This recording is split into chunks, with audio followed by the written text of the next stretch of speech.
Hey everybody, welcome to the back room. I'm Andy Ostroy. Comedian Matty Rosenfeld is back in the back room. We'll chat with Matty in just a second, but first, thank you for tuning in. We appreciate you listening, and we'd love to hear your comments. So email us at backroomandy@gmail.com and or post on our social media, and we'll read some feedback next time. And if you like the podcast, please rate and review and follow or subscribe, and you'll be notified every time we post a new episode. So, Matty Rosenfeld was born in Tel Aviv, Israel, and at the age of 7, emigrated with his family to the United States and was raised on Long Island. After graduating from Boston University, he worked as an investment banker until he fell in love with stand-up comedy during his first open mic performance. He's a regular at the New York and Los Angeles comedy clubs and headlines around the country and across the globe. He's currently performing in the U.S. and abroad in his Pause for Laughter tour. His debut special, Know Your Audience, is available for free on YouTube.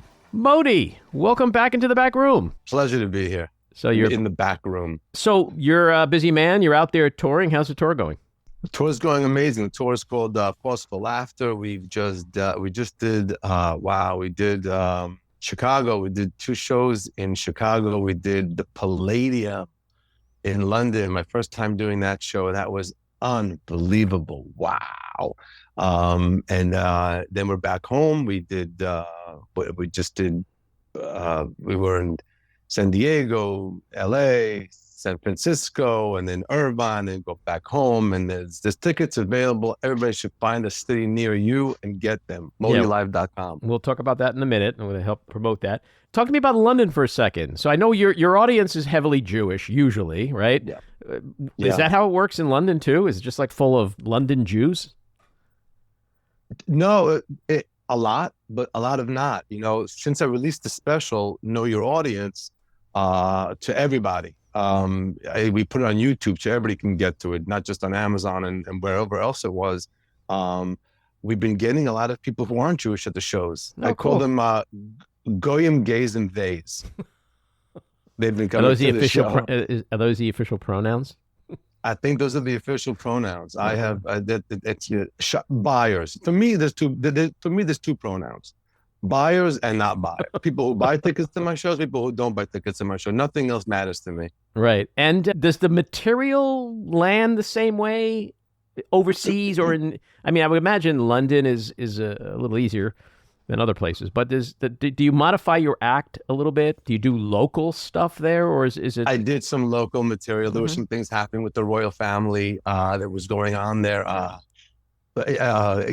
Kate Middleton and King Charles both are being treated for their sicknesses, and then the one that's holding doing all the appearances is Camilla.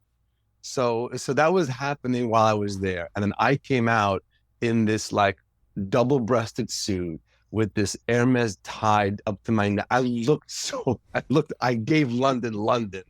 And I said, ladies and gentlemen, I know. And I was on the day after Trump got elected. Mm-hmm. So I was on a Thursday night. He was elected on a Tuesday. Mm-hmm. And this was I was there Wednesday, not the day after he was elected.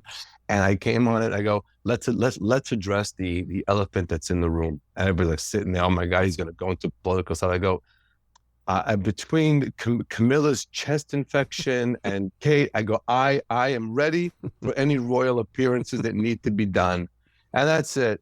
It took all the pressure right off from anything with political. And we just had an amazing time. Wow. It's an amazing theater. I can't explain to you. It's like, it doesn't go back, it goes high. So it was really I can't wait to go back there in February. Kind of like the Barclay Center in Brooklyn. You ever sit like way up on top of the Barclay? You think you're gonna fall down. No. It's horrible. No, I've never done that. I mean, we're doing the Beacon. We have 3 shows at the Beacon. Mm-hmm. So that's a little bit steeper. It goes back. Mm-hmm. It's so big, but it's but those types of theaters are for comedians. Like, wow, when the laugh hits you, it's unbelievable. I'm going to see you. It's a high. I'm going to see you at the Beacon. I'm looking forward to that. Which night are you coming to? I think the 17th. So you're going to be there the 17th, 18th, and 19th. The 19th, yeah. And the 19th, I think you added, right? Because the 17th and the 18th. No, the 19th was OG. Then we added the 18th, and then we added the 7th. And then, it's fun. I had such a great time performing all over the New York, New Jersey area when we did, before this show. We want to go back to all those amazing theaters. So we're planning doing shows around that too. Mm-hmm. And so when did the tour start? So kind of officially there were unofficial starts. There was we did shows during the summer. We called it the summer series, but it was the same type of, it was really me running that new hour. Mm-hmm. But we were in West Hampton. We were in a bunch of Toronto, a bunch of places where we were doing the summer, so we called it the summer series. But now it's officially the tour. We're deep in the tour right now. Mm-hmm. And it's going to run through like late winter, early spring, right? Yeah, so we're going to be, we keep adding shows in Florida. Shocking. The Jews in Florida, you got to be kidding me. They still Jews in Florida? The Parker Playhouse. Yeah. Yeah. Of all ages. How many we have left down there? I can't tell you, but those shows are insane because you're in the audience and there's like 18-year-olds and 88-year-olds. Mm. And they're all together and they're all laughing at the same time. And it's so much fun. And they all voted for Trump. I think they did. I think some of them at least. They did. Some of them at least. We're going to get to that in a second. Yeah, but so you half and half. Uh-huh. You like being on the road? Yeah, I do. I have to admit, I do. What's the best thing about being on the road? The shows. These shows are, I can't explain to you, but it's a high you get. Mm-hmm. And I don't mind. Listen, we're staying in nice hotel rooms. We're in the Ritz. We're in the We're in the Four Seasons. We're in all that. I don't like skimp on that stuff. Mm-hmm. When you're staying in a nice place, you're looking forward. Like I know, and now we know the hotels. We know where the Equinox is. We know where the gym is. We know where. And I travel with my husband, so it's not like I'm alone. Right. I'm here. Here, look, quick. Say hi. Hey, Leo. Yeah, so he's right here. And do you see this room? There's a bedroom there, a living room there, an eating room. I know that would be like $10,000 a month in New York. Yeah, for sure. Mm-hmm. For sure. What's the worst thing about being on the road? The worst thing about being on the road is when times don't click. God forbid a flight's delayed or something. But we always leave room early. Like we have the show in Denver, so we book. We know to arrive a day before. God knows what kind of storm is going to happen. Or yesterday, we came to the hotel at 4:00. Which is where their check-in time is, and they didn't have a room for us. They messed up, and we had to wait in the executive lounge. That's like waiting for your room is purgatory. See, this is why This is why I only stay at Motel 6, because this shit never happens at Motel 6. You check in right away. A little blood stain on the wall, but a room. They have a room for you. Sure, used condom on the floor. Yeah. No. Yeah. That makes the road more exciting. And has there been anything crazy that's happened so far on tour? Like anybody, fans doing weird stuff or anything like this? Just remember, like 5 years from now, you'd be like, oh man, that tour, remember when that happened? Anything like that? That happens in 5 years. That happens in 5 years. It hits you in 5 years if something crazy happened. Mm-hmm. Our fans aren't that kind of fans. We have at the end of shows, we sell this thing called a meet and greet, which is like they buy an extra ticket and whatever the price is, and they take a picture with me, and they come over. Hello, how are you? I always ask them, where do you live? What's this? And then they get, while they're getting together for the picture, and they tell me little stories, and then they say things to me like, they literally like in my ear go, my father's a Auschwitz survivor. My mother has stage 4 cancer. Smile. Do you film this stuff? We were thinking of filming. Oh my God! I would pay money to watch like extra bonus footage of meet and greet stuff. The things they say. Sometimes I go. Obviously, I talk about being married and having Leo in my life, and then he's there taking pictures or organizing the whole thing. Sometimes they want him in the picture. Sometimes they say things like, "It's a shame. It's a shame he's gay because if he wasn't, I would have married him and you wouldn't have." Some woman who looks like the over processed hair, the surgical procedures that didn't go great. And like if it wasn't Leo, I would be marrying her. Like she'd be second choice. Mm. Yeah, but yeah, you're right. But those things hit you 5 years later. What about people? Like, What about what people I'm saying? saying it's a shame you're Jewish because I have a daughter who would be great for you? You get any of that? So funny you talk about that now. Like in my last special, I spoke about Sephardic and Ashkenazi. Like, and those of you who don't know, those of you listening to the podcast, well, does your audience know what I'm talking about? I would Your hope. audience should be watching anybody listening to this, go on YouTube. It's free. You don't have to have any streamers. We put it on YouTube. Know your audience. Yep. It's an amazing special. I talk about the difference between Sephardic Jews and Ashkenazi Jews. The Jews that came from Europe and the Jews that came from Africa. And that's it brings it. Now I'm talking about like when Jews date and marry non-Jews, that kind of relationship, and it's very funny stuff. And people obviously people come over afterward and does my wife, she converted this is my boyfriend, he's just meeting his family now, and like it's striking a chord. I've always thought of the difference between the Sephardic Jews and Ashkenazi Jews is the Ashkenazi Jews are the pale Jews, and the Sephardic Jews are not pale. So that's my distinction. Listen, if that's the way you think of it, yeah. So in our remaining minutes here, we did have a big election here, and it was kind of a weird election in the sense that it's just like crazy town.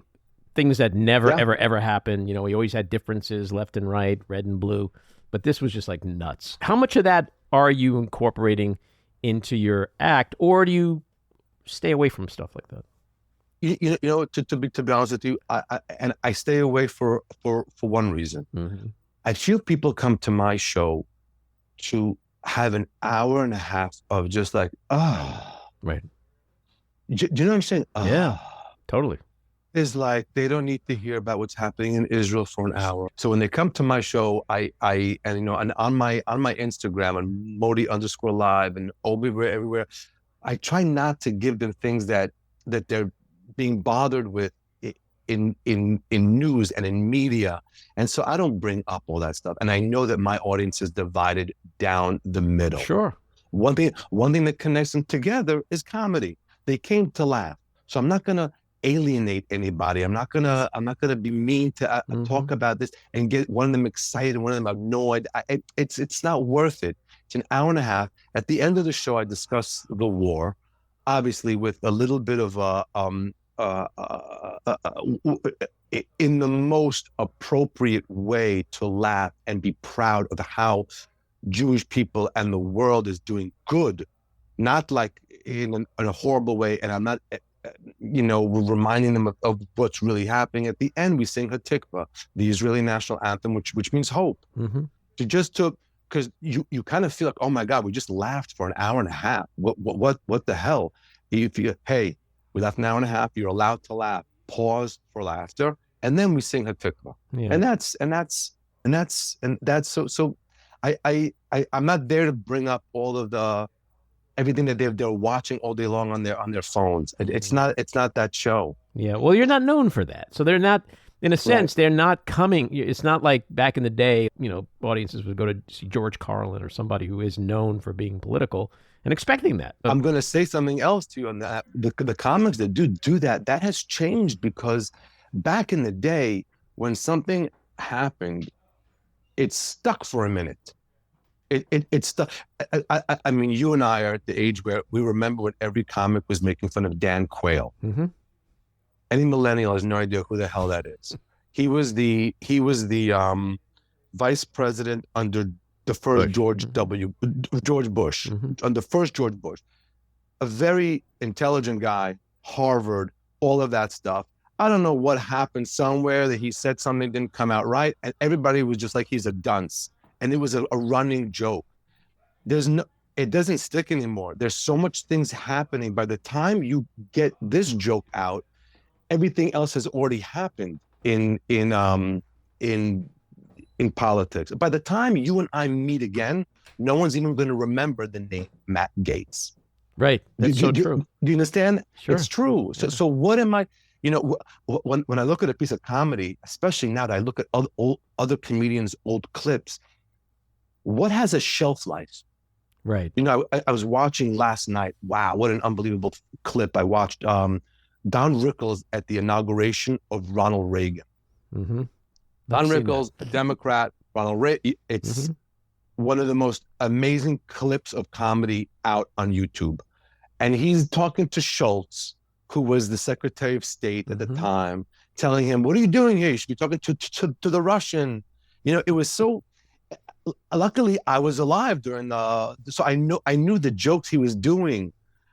It was brilliant. One of the most brilliant pieces of comedy and Webster introduced him.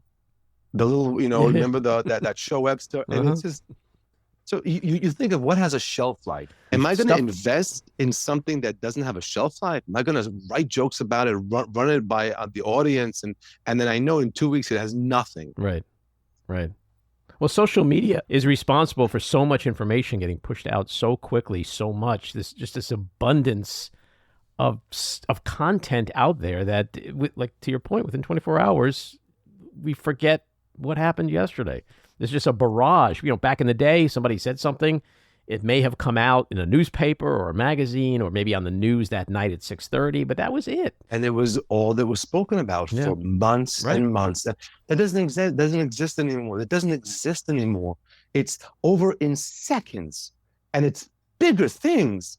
It's it's much bigger than like he said this and that. Oh, this is a sexual assault charges. This is a bigger thing, and within one news cycle, it's over.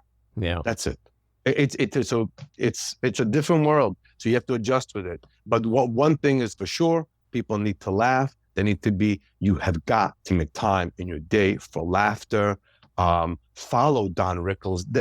There are people out there that are doing these clips that are. I don't know. My phone, thank God, is feeding me all of this. Like, hey, did you ever wonder if there was an Instagram page just for Patrice O'Neill, an amazing comedian back in the day? Yeah, right. And it's old clips of his, and I sit there in bed at night, and I'm cracking up. Oh, the stuff with him, there was some benefit or award thing from Marty Scorsese. There was another thing where, like a roast that he was on. Like he was brilliant. There was nothing like it, and he was also in that world a little bit, but not in that world. He was in movies with Clint Eastwood. The joke he has on that roast was, he turns to Martin Scorsese at his benefit and goes, "I've seen your movies, none of them great," but he could say it. He was in one, right. He was like he wasn't a main character, but right. Clint Eastwood. He said, "Clint Eastwood, besides you, I'm the biggest name here." He says it, and it's this little Jew with it's so disarming. He's so disarming. It's this little bald Jew, and it's an amazing thing. I saw him once and you have to watch him. Yeah, I saw him once at the Westbury Music Fair, like maybe in the early 80s or something, and it was one of the best times I've ever had in my life. So you're right about comedy. People should go to ModiLive.com. You've got a bunch of shows coming up. You're going to be in Minnesota and Montreal. You'll be at the Beacon in New York City for 3 nights. Then you got Austin, Houston, Phoenix, Fort Lauderdale, a whole bunch of stuff. Modi is a very funny guy. Check him out. Go to his website. Buy some tickets. Buy the meet and greets. Whisper weird shit in his ear. You'll love it. He'll love it. It'll be great. I love it. And I'll see you. Thank you so much. I'll see you at the Beacon. Yep. See you at the Beacon. Take care. Good luck with everything. Thank you. Bye-bye. This episode of The Back Room was edited and produced by me, Andy Ostroy. It was co-edited and co-produced by Matty Rosenberg and co-produced by Jen Hammoud. Our theme song was composed by Andrew Hollander, and our logo was designed by Cricket Langell. And special thanks to Patricia Wind. Please take a moment to rate and review the podcast, and also follow or subscribe. Until next time, keep your eyes on Washington, Hollywood, and your own backyards, and have a great week.